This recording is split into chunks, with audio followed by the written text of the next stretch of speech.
아마추어 골퍼를 위한 대한민국 최초 골프 전문 팟캐스트 마인드 골프입니다. 제 38번째 샷 시작합니다. 네, 오늘 메이저 대회 중에 하나인 US 오픈이 방금 전에 끝났는데요. 웹 심슨이라는 선수가 우승을 했어요. 사실은 웹 심슨이라는 선수는 선두권에 있진 않았는데요. 오늘 경기를 잘 풀어서 셋째 날도 투언더파 치고 오늘도 이제 투언더파를 치면서 먼저 경기를 원 오버파로 경기를 끝내놨는데 선두권에 있던 짐 퓨릭하고 그레엄 맥도웰 선수가 끝내 이제 경기를 잘 풀지 못해서 한타 차로 마지막 홀에서 이제 버디를 못하고 한타 차로 웹 심슨이 먼저 경기를 끝낸 상태에서 TV를 중계를 보고 있다가 우승을 맞이하는 그런 상황이 됐습니다. 1라운드까지 잘하던 타이거 우즈 기대를 좀 모았었는데요. 3라운드에서 플러스 5를 치면서 좀 이렇게 분위기가 좀 바뀌고 오늘도 사실 전반 3개 홀에서 4개 오버를 치면서 그래서 요번 골프장이 좀 어렵기로 좀 유명한데 전반 6홀이 좀 어렵기로 유명했거든요. 그래서 오늘 타이거 우즈는 전반 6홀에서 플러스 6개 오버를 친 거예요. 완전히 보기 플레이를 한 거죠. 근데 이제 끝날 때쯤에 이제 중간중간에 나머지 12홀에서 세타를 줄였지만 이제 여전히 플러스 3을 치면서 종합 플러스 7으로 경기를 좀 아쉽게 끝냈습니다. 마인드 골프는 개인적으로 타이거 우즈의 좀 열성 팬이라서 타이거 우즈가 좀 잘하지 못해서 또 이렇게 중계를 어느 순간에 타이거 우즈가 이제 더 이상 보이지 않더라고요.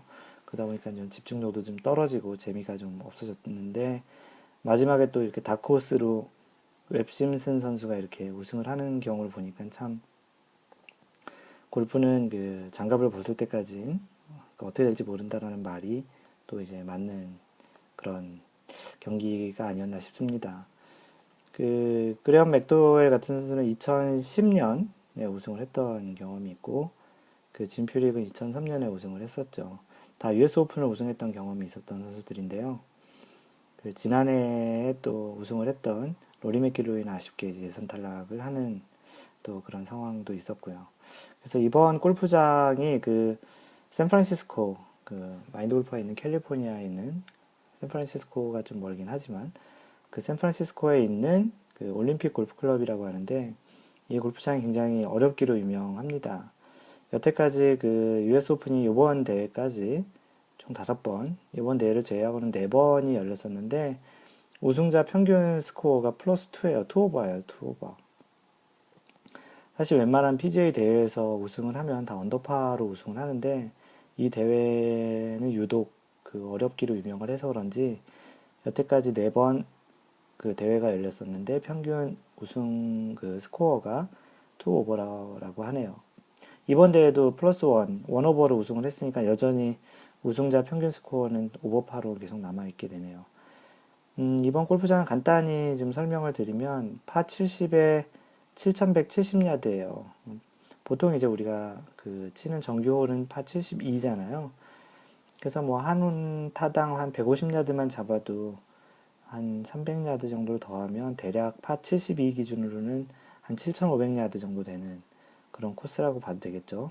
굉장히 힘들겠죠. 선수들 치기에도 좀 거리가 좀 만만치 않은데 이게 또 그린과 이제 각종 페어웨이 말고 이제 러프들 같은 경우를 너무 이제 어렵게 만들어놔서 이 경기하는 게 굉장히 힘들어 보였습니다. 그래서 뭐 이 US 오픈은 다른 메이저 대회와는 달리 미국 골프협회 USGA에서 직접 코스 세팅을 하기 때문에 좀 더 까다롭기도 하고요. 보통 이제 스코어가 잘 나오지 않도록 많이 이제 러프도 발목까지 좀 기르게 하고 그린도 최대한 좀 빠르게 하고 페어웨이 폭도 좀 가급적 좁게 만들어 이제 그런. 근데 좀 골프장의 특징 중에 하나가 이제 워터 해저드가 없어요. 대신 이제 벙커가 굉장히 많았죠. 그래서 선수들이 이제 좀 경기하기에는 굉장히 어려웠고 예전에 유명한 선수였던 샘 스니드라는 선수가 얘기했던 골프는 경쟁자와 경쟁을 하는 동반자와 경쟁을 하는 것이 아니라 파와 경쟁을 하는 것이다. 딱 그 말이 좀 맞는 그런 골프장과 골프 대회이지 않았나 싶습니다. 왜냐하면 모든 선수들이 파 하나 하기가 너무 힘들었거든요. 대부분 뭐 심지어는 예선 탈락 그 1, 2라운드에서 이제 컷오프가 진행이 되잖아요. 그런데 이제 그 컷오프 될 당시에 제일 많이 쳤던 선수가 28 오버를 쳤어요. 평균 하루에 14개 오버를 친. 물론 이제 꼴찌 선수인데 그 정도 아무리 뭐 어려운 골프장이더라도 PGA 대회에서 그렇게 오버파를 많이 치는 선수는 거의 없거든요. 그만큼 이번 US 오픈이 열렸던 그 샌프란시스코에 있는 올림픽 골프 클럽이 그렇게 어렵게 세팅이 됐고, 그래서 이제 경기를 하는 그 골퍼들도, 프로 골퍼들도 긴장을 계속 했지만, 시청자와 갤러리도 한타 한타에 매번 순위가 계속 바뀌고 그런 면에서 좀 긴장감이 있지 않나 싶습니다. 그래서 그 오늘은 그 US 오픈에 있었던 그 내용에 대해서 간단히 좀 알려드렸고요. 참고로 이 골프장의 가장 길었던 파3는 한 250야드 정도 되고요. 웬만한 그 성인 남자들이 보내는 드라이버 거리 정도 되죠. 파4는 520야드, 1번 홀이 그랬었어요. 물론 이제 내리막으로 형성이 됐긴 했지만, 그래도 웬만한 그 아마추어들이 치는 파5보다도 조금 더 긴 느낌이 있는 그런 520야드가 파5였고요. 파5 중에 가장 길었던 홀은 670야드 근방 정도가 됐습니다. 아, 참 대단하죠. 그래도 선수들 이렇게 버디도 하기도 하고 이런 홀에서 파를 하는 선수도 종종 있었습니다. 그 오랜만에 그 팟캐스트 한국 계정에서 리뷰를 올려주신 분이 계신데요. 별명이 아구루님, 아구루. 제목은 배려하는 골프, 배려하는 팟캐스트라고 올려주셨습니다. 현재 37번째 샷까지 완청하고 지난번 샷, 지금이 녹음하는 내용이 38번째 샷이니까 이제 다 들으신 거죠. 카페 가입하고 리뷰 남깁니다. 골프 시작한 지 만 3년. 그동안 연습벌레처럼 주 4회 이상 연습하고 동영상, 관련 서적, 온라인 동호회, 오프라인 동호회 활동 등 정말 골프 홀릭으로 살아왔습니다. 최근 마인드 골프를 접하고 몸과 마음과 정신을 다시 리뉴얼하는 기분입니다. 특히 골프 시작 후 1년 동안 맹연습, 그리고 1년 만에 첫 라운딩 후 2년간 90대 유지. 주변에서 그렇게 연습 많이 하면서 아직도 90대라는 말을 많이 답답해 했는데, 물론 이제 가로 열고, 물론 몇 번 80대도 치셨다고 하네요. 방송 듣고 난 후 많이 편해졌습니다. 80대 진입이 70대 진입보다 오래 걸렸다는 그 말 때문이라고 하시네요. 마인드 골프가 예전에 그 타수대별 골프 생각 그리고 즐기기에서 얘기했다는 그런 내용이죠. 90에서 80 들어오는 시간이 아마 제일 오래 걸리는 그런 경험적인 얘기를 했었던 적이 있었죠. 그래서 그런지 여러 부분이 정립되고 좀 더 완숙해지면 조만간 안정적인 80대 진입할 것 같은 느낌이 오네요. 72샷을 들을 때쯤이면 70대에 진입할 수 있게 저와 마인드 골프 모두 화이팅. 지금 녹음하고 있는 게 38번째 샷이니까 이제 후반에 들어간 거죠. 마인드 골프가 뭐 72샷까지 하고 그만두지는 아마도 않을 거예요. 특별히 그 얘기할 소재거리가 더 이상 떨어지지 않는 이상 계속 샷을 할 거고요. 그러니 뭐, 그 계속 이제 그 마인드 골프와 계속 같이 하시면 그 스코어가 좋아지지 않을까 싶습니다. 재밌는 거는 여러 번 얘기하지만 마인드 골프 팟캐스트 듣고서 그 스코어가 적어졌다는 분이 되게 많아요. 연구 대상이에요, 이거는. 왜 그런지 저도 좀 궁금하기도 하고요. 그래서 물론 이제 그 팟캐스트를 듣고 나서 스코어가 늘었다는 사람들이 얘기를 안 했을지도 몰라요. 하지만 여태까지 그 리뷰를 주시고 피드백을 주신 분들 중에는 대부분 라벨을 치셨다 또는 이제 그 스코어가 많이 줄었다고 하신 분들이 굉장히 많았습니다. 주변에 뭐 스코어가 잘 줄지 않으시는 분들 계시면요, 마인드 골프 팟캐스트 한번 그 추천을 해 드려보세요. 권장을 한번 해주시면 어떨까 싶습니다. 페이스북에 그 양백은님께서 글을 올려주셨는데요. 마인드 골프님, 지인들에게 자랑질도 좀 했지만 마인드 골프 팟캐스트 방송도 같이 생각이 나더군요. 지난달 20일 드디어 조금 무서울 뻔한 그 스코어 79타를 기록했습니다. 아, 이게 무슨 내용이냐면 그 마인드 골프가 그 블로그에 마인드 골프의 스코어 카드를 스캔해서 올리고 거기에 그 라운딩 후기라고 해서 그 마인드 골프가 라운딩 하고 난 다음에 저만의 스코어에 대해서 반성을 하는 그런 섹션이 있어요. 블로그에 보면. 그래서 마인드 골프가 어느 정도 치시는지는 마인드 골프 블로그에 오셔서 라운딩 기록이라는 섹션에 보시면 지금 올라온 게 한 거의 100개 정도 되는 것 같아요. 100라운딩 정도 되는 것 같다는 거죠. 이 블로그 시작하면서 올렸으니까. 그래서 거기에 보시면 마인드 골프의 라운딩 기록을 좀 보실 수 있고, 거기에 이렇게 스코어 카드 기록하는 방법, 그리고 이제 라운딩 후기에 대해서 쓴 것들이 있는데, 그 스코어를 보시고 제가 요즘은 뭐 70대 한 초반, 중반 정도 치는 스코어 올리니까 이제 그게 무서운 스코어라고 얘기하셨던 것 같아요. 그래서 최근에 이 양배근님께서 무서울 뻔한 스코어 79타를 기록했다고 이렇게 쓰신 겁니다. 그래서 지인들에게도 자랑질도 좀 했다는 그런 내용이고요. 마인드 골프님처럼 되려면 갈 길이 아주 멀겠지요. 기분 무지하게 좋더군요. 마인드 골프님 방송 잘 들은 덕 아닐까 싶습니다. 뭐 79타에서 조만간 조금만 더 잘 치시면 중반 초반인데요. 뭐 물론 이제 여기서 이제 한 타, 두 타 줄이는 거는 좀 100타에서 90타 때 줄이는 거랑 좀 다르긴 하지만 그래도 뭐 좀 열심히 하면 또 그분이 한번 또 오시면 분명 또 좋은 스코어가 나오지 않을까 싶습니다. 중요한 거는 한번 이렇게 스코어를 이제 좋은 걸 기록하는 것도 좋은데요. 어떤 스코어 밴드, 스코어의 어떠한 그 대역을 비슷하게 계속 유지하는 것 또한 중요하다고 마인드 골프는 생각합니다. 그래서 이 스코어 밴드와 관련한 그런 내용은 조만간 블로그에 컬럼으로 이제 쓸 예정이고요. 네, 양백은님 글 남겨주셔서 고맙습니다. 그리고 카페에, 요즘 카페 회원들이 계속 많이 늘고 계세요. 그래서 카페 그 등급도 계속 쭉쭉 올라가고 있어서 지난주에는 등급을 한 단계를 그냥 껑충 띄어서 그냥 이제 확 그 등급이 올라갔다고 이제 카페에 연락이 왔더라고요. 그 카페에 지금 한 122명이신데 굉장히 들어오셔서 생각보다 너무 이렇게 글도 많이 올려주시고 서로 얘기들을 되게 많이 하세요. 굉장히 발전적인 것 같고 그래서 그 카페 이름도 좀 약간 바꿨어요. 마인드 골프의 아마추어 골퍼들의 공감 골프 이야기 이렇게 해서 카페 제목, 소제목도 좀 바꿔놨는데요. 진짜 그런 얘기예요. 서로 아마추어 골퍼들이 같이 이야기하는 공감 골프 이야기에 대해서 얘기하는 거니까 마인드 골프의 이러한 팟캐스트를 그냥 한번 이렇게 들으시는 것도 괜찮지만 궁금하거나 뭐 자신이 갖고 있는 그런 어떠한 자신만의 그러한 골프 노하우라든지 지식들을 저희 지금 한 122명 정도 되는 회원님들하고 같이 얘기하시는 것도 되게 좋고요. 뭐 골프장 가서 이쁘게 찍은 사진 같은 것도 올리셔도 좋고요.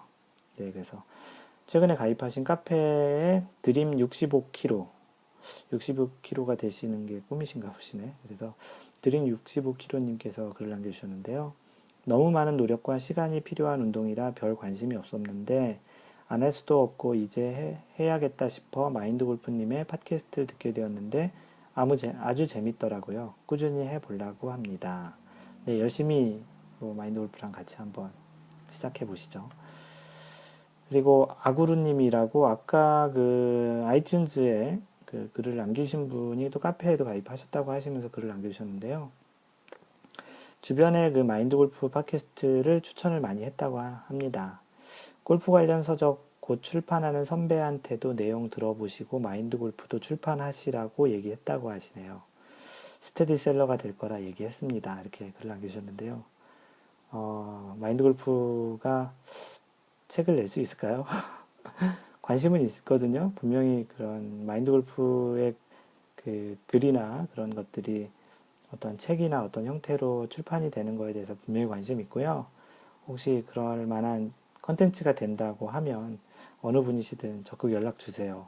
마인드 골프가 출판 그런 쪽은 전혀 모르는데 그런 쪽 업계에 계시거나 아니면 저와 함께 그런 걸 해보시고 싶으신 분은 언제든지 마음이 열려 있으니까 연락 주시고요. 뭐 진짜 이렇게 출판까지 해서 뭐 스테디셀러가 되면 너무나도 좋겠네요. 네, 오늘 이제 리뷰를 좀 알려드렸고 오늘 할 내용은 최근에 마인드 골프 카페에 골프 이것 정말 궁금하다라는 섹션에 질문을 올려주셨던 내용하고 오늘 US 오픈 마지막 라운드에서 리 웨스트우드의 샷이 어떤 형태의 상황이 됐던 적이 있었어요. 그래서 그 질문하고 그런 그 오늘 있었던 US 오픈 마지막 날에 있었던 리 웨스트우드가 경험했던 그런 상황에 대한 내용을 그 얘기해 드릴까 합니다. 카페에 올라온 내용을 먼저 얘기를 드리면 카페 배드버기라는 아이디를 갖고 계신 분이 올리셨는데요. 오늘 라운딩 하다가 있었던 일이라고 하시면서 파3홀에서 티샷을 했는데 약간 벙커 쪽으로 밀렸고 벙커는 넘어갈 거라고 생각했는데 떨어지는 걸 못 봐서 실제 그 벙커 주변에 이제 가서 공을 봤는데 못 찾은 거예요. 그래서 생각지도 못한 이제 그 찾다 보니까 생각지도 못한 그 벙커 옆에 나무 한 그루가 있었는데 잎이 풍성한 나무 사이에 이제 덩굴같이 있었던 거죠. 그런 사이에 이제 공이 이제 끼어 있던 그런 이제 상황이라고 합니다. 한 2m 되는 나무였는데, 그래서 이제 실제 이제 그쪽으로 걸어가면서 이제 생각했던 거는 벙커 넘겨서 이제 그린 옆에 어프로치 잘하면 파도 있겠다고 생각했는데 이제 나무에 이렇게 딱 있는 걸 보고서 이제 그 멘붕에 빠지셨다고. 그래서 이제 나무 옆에다 드롭해가지고 3온 투퍼트에서 이제 더블을 하셨다고 하네요. 그래서 질문이 뭐냐 하면 벌타 먹고 드롭하는 게 맞는 것인지 오비처럼 티샷을 해야 되는 건지 뭐 다시 티인 그라운드로 돌아가서 이제 쳐야 되는 건지 이제 그런 거를 여쭤보신 거예요. 그래도 예전에도 또 이렇게 나무에 올라간 경험이 한 두세 번 있다고 하시면서 이런 질문을 올려주셨고요. 오늘 그 US 오픈 마지막 날 리 웨스트우드가 이제 한 4등 정도로 출발했는데 중간에 아마 이 홀에서 그 이제 이 드라이버는 아니었고요. 그 우드를 친 샷이 나무 위로 올라간 상황이 이제 돼버렸어요. 정확히는 나무 위에 걸쳐졌는지 모르겠지만 그 나무가 굉장히 높은 나무였고 공을 그 주변에서 찾지 못해서 아마도 나무에 걸쳐지지 않았나 싶은 상황이 된 건데요. 이제 이 상황이 이제 어떻게 됐는지에 대한 부분을 예전에 그 마인드 골프와 골프 상식에 써 놓아서 이제 그 부분에 대해서 얘기하려고 합니다. 그래서 이제 골프 상식 그 마인드 골프의 블로그 마인드골프.net 거기 가보시면 골프 상식 5번째 이야기 골프 공이 나무 위에 걸리면 이제 티샷을 하든 어떤 샷을 했을 때 이제 그 친 공이 나무 위에 걸렸을 때 이제 그것을 어떻게 처리하는지에 대한 그러한 골프 상식을 제가 써놓은 게 있었습니다. 그 방금 전 그 카페에 올라온 그 내용을 소개시켜 드린 대로 실제 이제 그 플레이를 하다 보면 참 그 나무 쪽으로 간 공 중에 이제 그 공이 분명히 그 나무 근처에 떨어졌을 것 같은데 못 찾거나 실제로 그 공을 나무 위에 이제 걸쳐진 참 신기하게도 그 나무 위에 걸쳐진 그런 상태를 이제 확인하는 경우가 있기도 하죠. 또 어떤 경우는 이쪽 캘리포니아 같은 경우는 팜트리라고 해서 야자수 나무가 있는데 야자수 나무가 약간 그 껍데기, 그 껍질이 이렇게 조금 이렇게 파여질 수 있어서 어떤 경우는 공이 이렇게 박히는 경우도 있어요. 또는 이쪽이 또 사막 기후이기도 해서 선인장 같은 게 있는데 선인장에 이렇게 박히는 경우도 있어요. 물론 선인장을 뚫고 나가서 그런 선인장이 많은 골프장 같은 경우는 선인장이 거의 뭐 구멍이 많이 나 있는 경우도 있지만 하여간 어떻든지 간에 실제 자신의 친 공이 나무 쪽으로 가서 나무 위에 공이 걸리면 어떻게 이제 이 규정을 정하고 어떻게 플레이를 해야 되는지가 실제로도 종종 발생을 하기도 합니다. 마인드 골프는 여태까지 골프를 치면서 마인드 골프의 공이 그렇게 된 경우는 한 번도 없었고요. 실제 이제 같이 치신 분들 중에 그렇게 된 경우는 한 몇 번 있었던 것 같아요. 그래서 어쩌다가 이제 그 친 공이 이제 나무를 분명히 맞았는데 못 찾았다. 근데 이제 만약 못 찾았으면 그냥 간편하게 그냥 로스트볼 처리를 해서 원래 쳤던 한 벌타를 먹고 다시 그 공을 쳤던 원래 자리로 가서 그 한 타를 다시 더 치면 되는 거지만 실제 지금 얘기 드리고 있는 상황은 그게 나무에 걸려서 이제 공이 이제 보였으면 이제 어떻게 되느냐가 이제 오늘 그 마인드골프 팟캐스트의 이제 주 내용입니다. 그래서 이 내용이 참으로 황당한 일이지만 실제 이런 일이 생긴다면 가장 먼저 해야 될 일 중에 하나가 공이 있다라는 가정이에요. 만약 공이 없으면 무조건 로스트예요. 로스트는 그냥 말 그대로 그 볼 로스트라고 해서 로스트 볼이라고 해서 그냥 공을 못 찾았기 때문에 5분이죠. 그 공을 찾기 시작해서 5분이 경과한 후에도 찾지 못하면 거기서 이제 1벌타를 먹고 다시 원래 쳤던 지점으로 다시 가서 한 타를 더 쳐야 되니까 실제적으로 한 두 타 정도가 손해가 보는 거죠. 그렇다고 로스트볼이 2벌타라고 얘기할 수는 없는 거고요. 거의 오비랑 같이 그 규정이 해당된다고 볼 수도 있는 거죠. 어떻게 보면. 타수 기준으로 보면요. 그래서 일단은 그런 이제 공을 못 찾았을 경우에는 그냥 로스트볼 규정을 따르시면 되고, 만약에 이제 나무 위에 공이 하나가 있어요. 근데 이제 그 지금 글을 올려주신 배드벅님처럼 2m, 뭐 공을 확인할 수 있는 그 정도의 거리가 있으면 좀 괜찮은데, 그렇지 않은 경우, 얘는 이제 어떻게 되는지도 좀 알아봐야 되겠죠. 그래서 방금 전에 얘기 드렸듯이 제일 먼저 자신의 공이 맞는지 아닌지를 먼저 확인하는 게 제일 첫 번째예요. 그래서 이런 상황이 있을 수 있겠죠. 오늘 리 웨스트우드 같은 경우는 그 나무가 굉장히 높았어요. 근데 그래서 이제 제일 먼저 하는 게 뭐냐면 그 망원경 같은 것을 갖고 와서 공을 좀 찾아봐요. 그 공이 걸렸는지 아닌지. 그래서 실제 이제 공을 그렇게 찾게 되면 그 공에 이제 자신만의 그런 표시한 로고볼 또는 브랜드 또는 번호 그런 거를 이제 확인하는 작업을 해야 돼요. 여기 있다면. 왜냐하면 그게 또 다른 사람 공일 수도 있기 때문에 그래서 1차적으로는 공이 있는지 없는지 확인해야 되고 그게 그렇다면 내 공인지 아닌지를 좀 먼저 또 확인해야 돼요. 공이 있지만 내 공인지를 증명할 수 없으면 같이 치는 이제 마커라고 하죠. 한번 얘기했었죠. 스코어러, 마커. 자신의 스코어를 적는 마커와 스코어러에게 자신의 공 또는 위원회에게 자신의 공이 맞다라는 걸 증명하지 못하면 이제 그 공은 로스트볼과 똑같은 상황이에요. 자신의 공이 아니기 때문에. 그래서 그걸 증명할 수 있는 거는 그 선수에게 이제 해야 될 의무고요.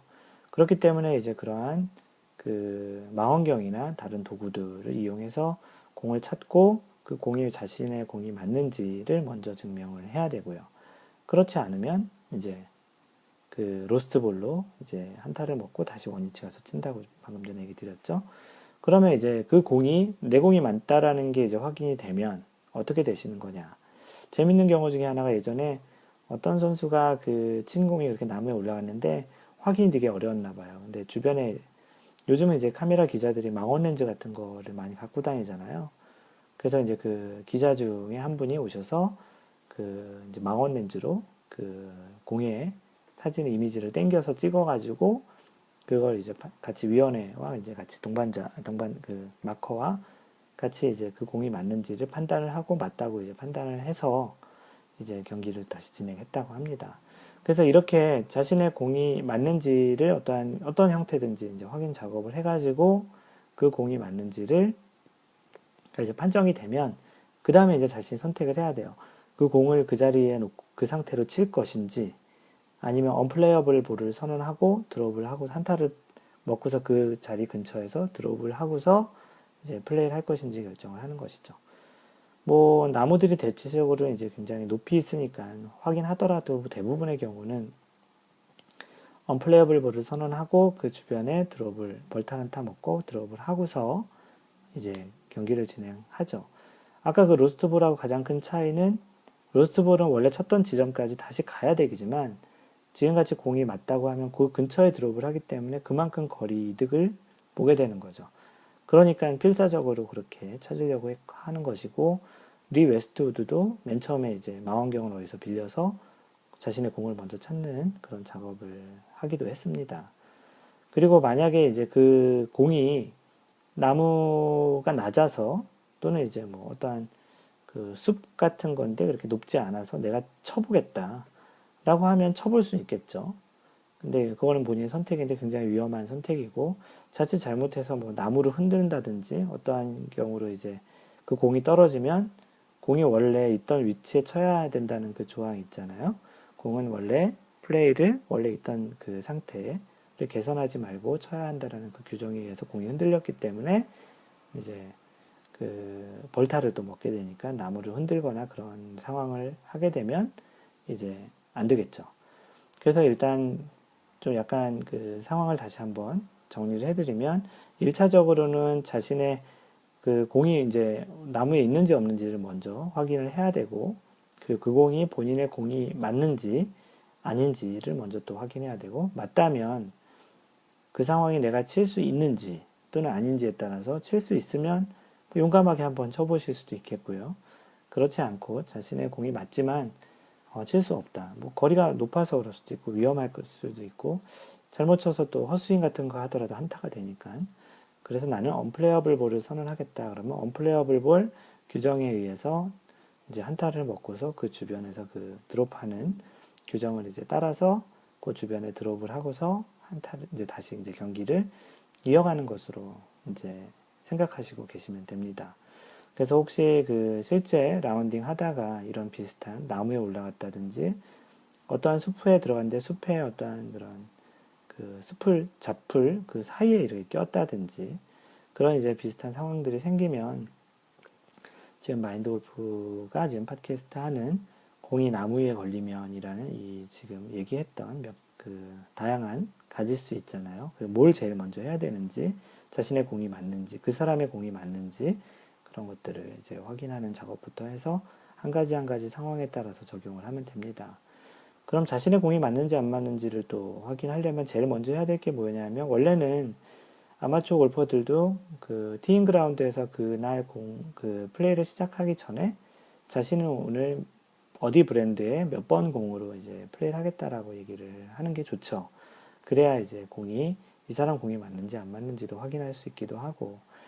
근데 뭐 이제 초보 골퍼들이나 이제 일반적인 골퍼들은 한 가지 공을 그날 다 쓰는 게 아니고 뭐 로스트볼 사와서 쓰는 경우도 있고 예전에 썼던 공을 이렇게 섞어서 쓰는 경우도 있기 때문에 자신의 공이 딱 뭐라고 이렇게 얘기하기는 쉽지 않죠. 근데 원래는 공은 경기 내내 한 가지 브랜드의 같은 번호로 해서 이제 플레이를 해야 되고 플레이하기 전에 같이 치는 동반자에게 어떤 공을 친다고 얘기를 해서 서로 그런 이제 이렇게 자신의 공이 맞는지를 확인해야 되는 상황이 생길 때를 위해서 그런 이제 먼저 인사를 하고 이제 플레이를 하기 전에 그런 작업이 이제 필요하기도 합니다.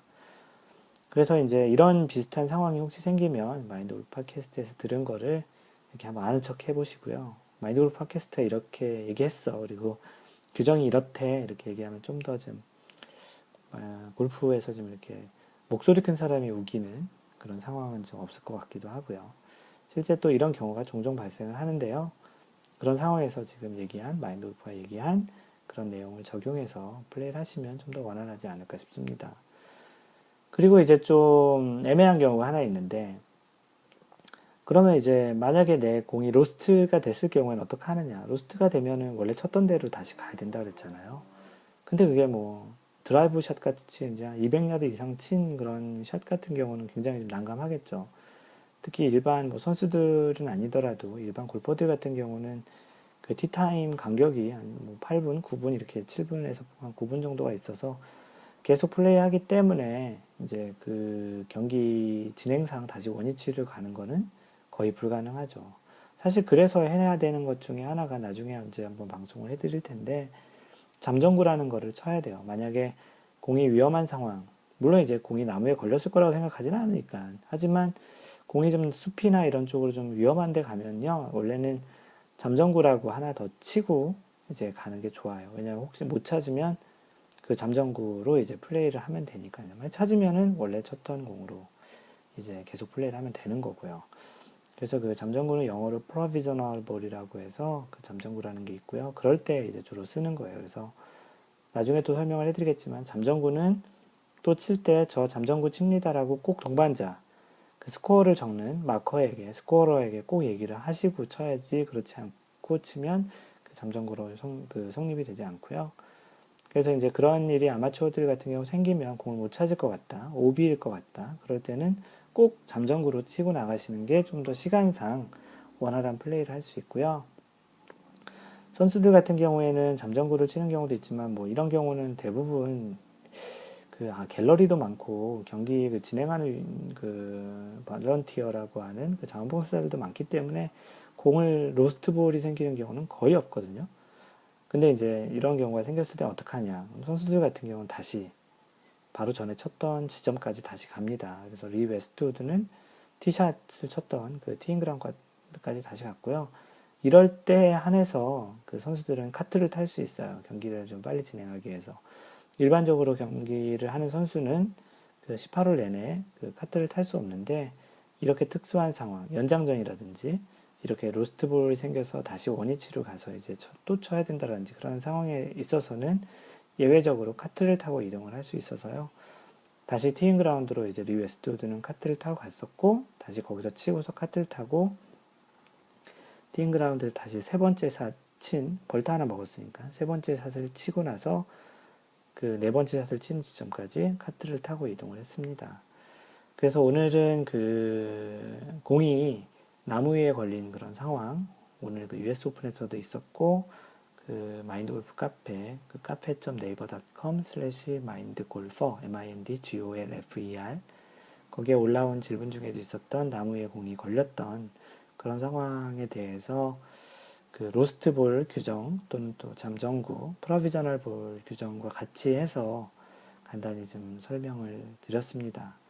그래서 이런 경우가 생기면은 지금 방송했던 사항을 조금 기억을 해뒀다가 잘 적용을 해서 그 뭐 상대방도 잘 모르고 있으면 설명도 해주시면 참 좋고요. 그래서 이제 그렇게 해주시면 되고, 혹시 이제 방금 전에 얘기했던 대로 그러한 비슷한 공을 잃어버릴 만한 상황이 생기면 잠정구를 치는 습관도 경기를 원활히 플레이하는 그런 좀 그 페이스 오브 플레이라고 하죠. 플레이의 그러한 경기 페이스를 잘 지킬 수 있으면서 원활히 그리고 또 골프 규정을 따르면서 하는 그런 그 골프 진행 방법이기도 하니까 그런 것도 또 그 습관으로 해두시면 또 좋기도 할 것 같습니다.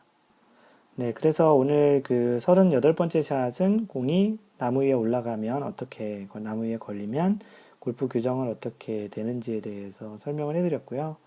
오늘 그 내용은 블로그 mindgolf.net에 가보시면 골프 상식 섹션의 5번째 이 내용이 글이 올라가 있고요. 그 SNS 통해서 마인드골프와 얘기하실 분은 페이스북은 facebook.com/mindgolf, mindgolf, 트위터는 mindgolfer, 팔로우 하시면 마인드골프의 이야기를 팔로우 하실 수 있고요. 카페는 여러 번 얘기 드렸지만 카페.naver.com/mindgolfer, 마인드골퍼예요. 아마추어 골퍼들의 공감 골프 이야기라는 소제목으로 지금 한 회원 122명 정도가 굉장히 활발하게 얘기를 하고 있습니다. 마인드 골프가 이 팟캐스트를 이제 하는 이유를, 이 방송을 처음 들으시는 분이 있으실지 모르니까, 이 팟캐스트 하는 이유는 그 아마추어 골퍼로 이렇게 그 골프를 배우고 즐기면서 여기까지 또 이제 오면서 느꼈던 그런 것들, 그리고 어디 책이나 어느 다른 데에서도 이제 컨텐츠로 찾기 힘들었던 그런 내용들을 경험으로 좀 이렇게 정리를 하다 보니까 이런 것들은 좀 알려주면 이제 시작하는 골퍼나 잘못 알고 있는 편견이나 그런 것들은 좀 아는 게 좋겠다. 물론 기술적인 내용보다는 그런 이제 골프의 그런 주변적인 그런 상식이나 어떠한 경험적인 내용, 그런 것들을 좀 더 많이 얘기 드리려고요. 그리고 아마추어 골퍼들 같은 경우는 기술도 중요하지만 어떻게 경기를 또 마음을, 골프는 그 90% 멘탈 더하기 10% 멘탈이라고 하잖아요. 그런 어떠한 경기를 마음가짐을 또는 마인드 컨트롤을 잘 하면 어떻게 이제 더 잘 플레이를 할 수 있는지, 기술적인 부분도 당연히 중요하지만 그런 부분들은 다른 사이트나 다른 컨텐츠로 많이 다뤄놓은 곳이 많고 책도 많이 있기 때문에 그런 부분이 아닌 다른 외적인 부분을 좀 더 포커스해서 얘기하려고 합니다. 그러니까 이제 기술적인 부분은 물론 제가 레슨도 하고 있기 때문에 얘기를 해주시면, 물어보시면 제가 답변을 드릴 수 있는데, 레슨이 이런 골프 티칭이라는 게 모든 사람마다 공통적으로 똑같이 적용될 수 없기 때문에 어떤 하나가 맞다고 얘기를 해드리는 그런 기술적인 내용보다는, 또 기술적인 내용을 마인드 골프가 언급을 하더라도 아마도 그런 어떤 메커니즘이나 어떤 원리적인 얘기들을 좀 더 많이 해드리려고 해요. 그래서 그러한 원리적인 또는 메커니즘을 이해하시면 그러한 것들을 자기 몸에, 그리고 자기의 그런 어떠한 그 상황의 나이, 그 몸의 컨디션, 또 자신이 사는 또 그러한 지역, 어떤 분은 뭐 사우디아라비아에서 사막 골프를 친다고 하는 분도 있어요. 잔디밭도 없는. 뭐 그런 상황에서는 좀 다른 형태의 또 샷도 필요할 수 있잖아요. 바람도 많이 불고 그래서 자신이 그러한 기본을 알면 그 다음에 응용 동작이나 어떠한 이제 적용을 하는 부분에 있어서는 좀 더 그런 창의적인 골프를 할 수 있는 그런 밑바탕을 되는 얘기들은 기술적인 측면에서 얘기를 하려고 하고요. 뭐 슬라이스 안 날리면 어떡하느냐 그런 내용들에 대해서는 아마 다루지 않을 겁니다. 그런 내용들은 워낙 뭐 많이 다뤄져 있고요. 그런 거에 대해서는 마인드 골프 카페에 들어오시면 비슷한 아픔을 가지신 분들이 많이 있어요. 뭐 어떤 분은 뭐 갈비뼈가 아프다, 어떤 분은 등에 담이 들었다, 뭐 손가락에 손가락 수지가 생겼다, 뭐 환자들 참 많아요. 카페에 보시면. 또 비슷한 또 아픔, 비슷한 슬라이스 난다, 땅볼 난다, 뒷땅 난다, 뭐 그런 분들도 많이 있으니까 그렇게 같이 모여서 얘기하다 보면 아마추어들만의 그러한 그 골프에 대한 지식이 또 쌓이는 그런 측면도 있기도 합니다. 이러한 것들은 사실은 마인드 골프가 어떠한 사이트 형태로 크게 만드는 기획 안에 있는 내용들 중에 하나예요. 언젠간 그러한 아마추어들을 위한 공간 골프 이야기를 하는 그 웹사이트를 만들 생각이고요. 혹시 그러한 거 만드시는 거에 관심 있으시면 연락 주세요. 마인드 골프가 기획안을 다 갖고 있기 때문에 그런 IT 쪽에 일하시는 분은 저에게 연락을 주시면 저와 같이 한번 만드시는 것도 참 좋습니다. 아마 굉장히 재밌는 일이 될 것 같고요. 제가 또 굉장히 많은 내용들을 기획을 해놔서 굉장히 재밌는 컨텐츠가 또 나올 것 같기도 합니다. 주저리 말이 많았네요.